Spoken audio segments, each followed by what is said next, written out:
میری والدہ کے بارے میں کوئی مجھ سے پوچھے کہ آپ کی اماں کیا ہے تو میں کہوں گا میری اماں میرے لیے یونیورسٹی ہے، میری اماں میرے لیے اتھارٹی ہے، اس لیے کہ اس گود کے اندر بیٹھ کے جو سیکھا ہے وہ کہیں اور سیکھنے کو نہیں ملا۔ میرے والد صاحب میرے لیے اسکول آف تھاٹ ہیں، میری سوچوں پر پہلا اثر ان کا ہے۔ ہم نا مطلب وہ نئے نئے رنگ، نئے نئے انداز، نئی نئی چیزیں دیکھ کر پیچھے ہم ہر چیز بھولتے جاتے ہیں اور نوے نوے نا یار بنائیے۔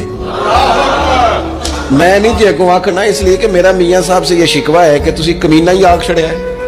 یہ تو ثقیل لفظ ہے، صوفیاء ثقیل جملے استعمال نہیں کرتے، تو ثقیل ہے لفظ، یعنی آج کل بھی کسی کو کمینہ کہنا بڑا مشکل کام ہے نا، بندہ نالائق کہہ دے، بیوقوف کہہ دے، تھوڑا سا نا لفظ قابو میں ہے، لیکن کمینہ کہنا،